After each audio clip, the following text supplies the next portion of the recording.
Like for example, simba. Ang ngayon man ang buhato ka ni simba nakasa ka sa Ginoo, kay mo man ang panaad sa Ginoo. Ang Domingo ihatag nimo niya. Ka nagampo, imo man ang kaakuhan kay anak man ka sa Ginoo.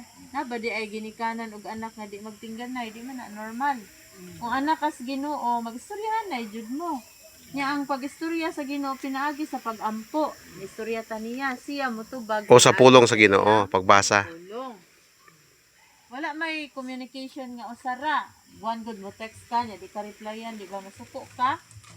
Matawag ka, di ka tubagon, masuko ka kay ang communication duha jud na mabag sa tubag sa atong mga pag-ampo. Ganan bata nga magmalinaw ng atong kinabuhi ug ang atong pamilya.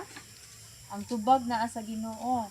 So imong iduo lang imong kinabuhi sa Ginoo, magbasa ka siyang pulong, magampo ka Lord, tabangi ko nga mangalagad na ko nimo, tabangi ko nga makabasa jud ko sa imong pulong kada adlaw, makaampo jud ko.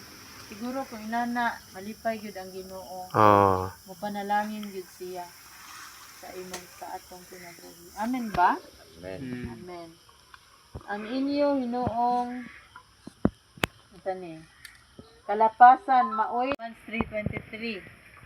Tagani Romans 3:23. For all have seen And fall short of the glory of God. Sa Bisaya pa, Ang tanan, nakasala og kabsan sa himaya sa Dios. Sa lain nga translation na hilayo sa Dios. So, meron kayo na para niya. Pero nga naman nga di nato madawat, tungod ra pod nato. Tungod sa sala nga atong nabuhat at ubangon sa Ginoo. Sa atong buhaton mga itagpasaylo niya, mga itagtabang sa Ginoo nga malikay ta sa pagpakasala. Aron